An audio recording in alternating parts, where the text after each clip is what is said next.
নমস্কাৰ বন্ধু বান্ধৱীসকল, স্বাগতম জনাইছোঁ মোৰ YouTube channel Aryan HB blog চেনেলটোলৈ।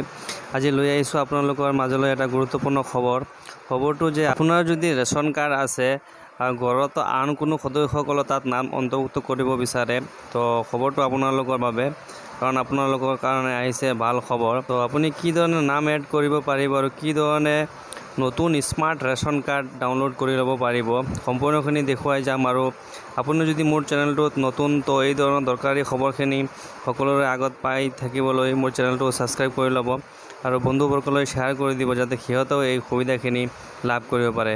তো আহক আমি কিদৰে এপ্লাই কৰিব পাৰি আৰু কিদৰে আমি স্মাৰ্ট কাৰ্ডখন ডাউনলোড কৰিব পাৰি সম্পূৰ্ণখিনি চাই যাওঁ। আপুনি চাব পাৰিব যে 9 আগষ্ট 2024 পৰা এখন আপডেট হৈছে আৰু এভেইলেবল গুগল প্লে ষ্ট'ৰৰ পৰা, আৰু আপুনি মোবাইলৰ মাধ্যমত এইখিনি কৰিব লাগিব। তো আপুনি প্ৰথমে আপোনাৰ মোবাইলৰ প্লে ষ্ট'ৰত যাব, তাত গৈ আপুনি সাৰ্চ কৰিব মেৰা ৰেচন 2.0। মই যেনেকৈ দেখাই দিছোঁ তেনেকৈ আপুনি মাৰি সাৰ্চ কৰি ল'ব, আৰু সেইটো মই এপছটো ডাউনলোড কৰি লৈছোঁ, সেইকাৰণে অ'পেন দেখাই আছে। আপুনি সেই এপছটো ডাউনলোড কৰি ল'ব আৰু অ'পেন কৰি দিব।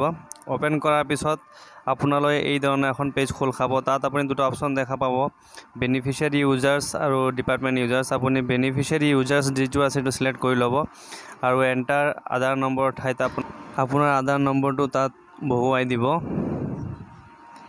বহুৱাৰ পিছত তলত কেপচা যিটো দেখিছে, কেপচাটো ফিল কৰি ল'ব আৰু তলত দেখা পাই আছে আপুনি লগ ইন উইথ OTP, তাত লগ ইন কৰি দিব।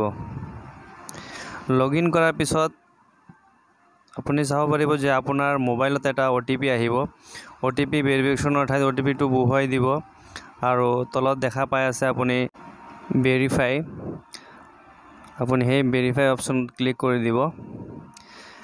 ভেৰিফাই অপশ্যনত ক্লিক কৰাৰ পিছত আপোনাৰ দেখাব যে OTPটো ভেৰিফাই হৈ গৈছে আৰু এটা এমপিন ক্ৰিয়েট কৰিব দিব। তাত আপুনি এমপিনটো ক্ৰিয়েট কৰি ল'ব আৰু ৰি-এণ্টাৰ এমপিন কৰি দিব, কাৰণ সেই এমপিনটো পিছত আপোনাৰ এপছটো লগ ইন কৰিবলৈ সেই এমপিনটো দৰকাৰ হ'ব। তাত দেখাই আছে যে your MPIN code has been saved. Okay কৰি দিব আৰু এই এপছখিনি যিটো পাৰ্মিশ্যন বিচাৰে সেইটো এলাউ কৰি দিব। তাৰপিছত আপোনাৰ মোবাইলত এনেকুৱা এটা পেজ খুলি আহিব আৰু আপুনি চাব পাৰিব তাত গোটেইখিনি ডিটেইলছ দিয়া আছে আৰু তিনিটা দাগ দেখা গৈ আছে। দাগত ক্লিক কৰি আপুনি তাতো চাব পাৰিব যে আপোনাৰ manage family details, ration card আৰু চাৰেণ্ডাৰ RC ট্ৰান্সফাৰ, আৰু সেইটো ট্ৰেক কৰিও আপুনি চাব পাৰিব যে আপোনাৰ ৰেচন কাৰ্ডটো কিমান দূৰ সফল হৈছে। বেক কৰি দিব। বেক কৰাৰ পিছত আপুনি চাব পাৰিব যে তাত মেনেজ ফেমিলি ডিটেইলছ অপশ্যন যিটো আছে সেইটো আপুনি ক্লিক কৰি ল'ব। তাত আপুনি এড নিউ মেম্বাৰ যিটো অপশ্যন দেখা পাইছে সেইটো ক্লিক কৰি ল'ব। ক্লিক কৰাৰ পিছত আপুনি যি মানুহজনৰ নাম তাত অন্তৰ্ভুক্ত কৰিব বিচাৰে সেই মানুহজনৰ নাম আপুনি তাত ছিলেক্ট কৰি ল'ব। নেম ইন ইংলিছৰ ঠাইত আপোনাৰ তাৰ নামটো বহুৱাই দিব। তাৰপিছত নেম ইন লোকেল লেংগুৱেজ যিটো অপশ্যন দেখা পাইছে, তাত আপুনি অসমীয়া ৱাৰ্ডটো আপুনি নামটো ফিল আপ কৰি ল'ব পাৰে। তাৰপিছত তলত দেখা পাইছে ডেট অফ বাৰ্থ, সেইটো আপুনি ফিল কৰি ল'ব। এইজটো অট'মেটিক আহি যাব। নিজৰ মাকৰ নামটো বহুৱাই দিব, এছামিছতো বহুৱাই দিব। তাৰপিছত দেউতাকৰ নাম, দেউতাকৰ অসমীয়া নামটো, নিজৰ মোবাইল নম্বৰটো আৰু ইমেইল আইডিটো তাত বহুৱাই দি আপুনি নেক্সট কৰি ল'ব। কৰাৰ পিছত এইদৰে আপুনি 9টা ষ্টেপ আপুনি ফিল আপ কৰিব লাগিব। নেটৱৰ্ক বেয়া হোৱাৰ কাৰণে এইখিনি আমি দেখিব পৰা নাই। ছাৰ্ভাৰ ভাল হ'লে বাকীখিনি আপোনালোকৰ মাজলৈ লৈ অহাৰ বাবে চেষ্টা কৰিম।